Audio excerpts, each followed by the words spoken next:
Iniziativa per sensibilizzare la gente a differenziare bene, con la promessa di un risparmio in bolletta, ma di questo penso avrebbe dovuto parlarne l'assessore.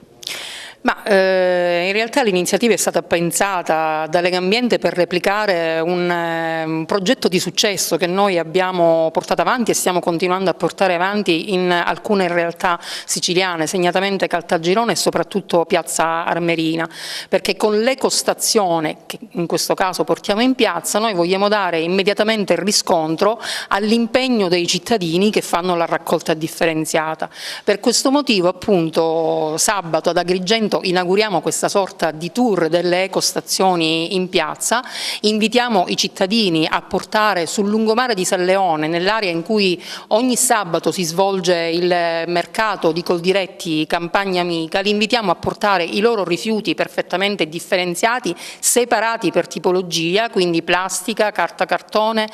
vetro e alluminio. Questi rifiuti saranno immediatamente pesati sul posto e verranno assegnati degli ecopunti, quindi saranno valorizzati così. Al raggiungimento di un minimo di 40 ecopunti il cittadino avrà diritto a un buono di €1 da spendere immediatamente al mercato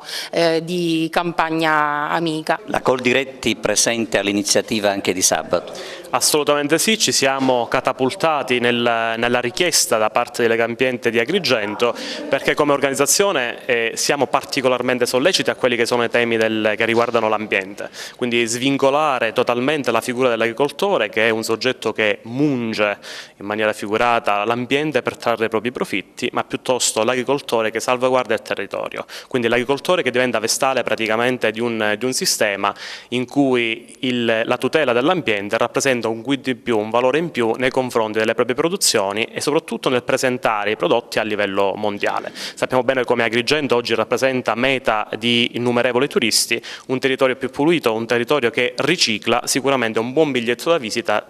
per chi viene qui su questi territori e su questi territori fa un'esperienza sensoriale nell'utilizzo dei prodotti che ricorderà e che poi replicherà nelle nazioni d'origine. Oggi sarebbe stato opportuno anche che la politica lanciasse questo messaggio che lei lancia, tipo sindaco, assessore, come mai sono assenti? Penso che il sindaco è impegnato in un'altra sede,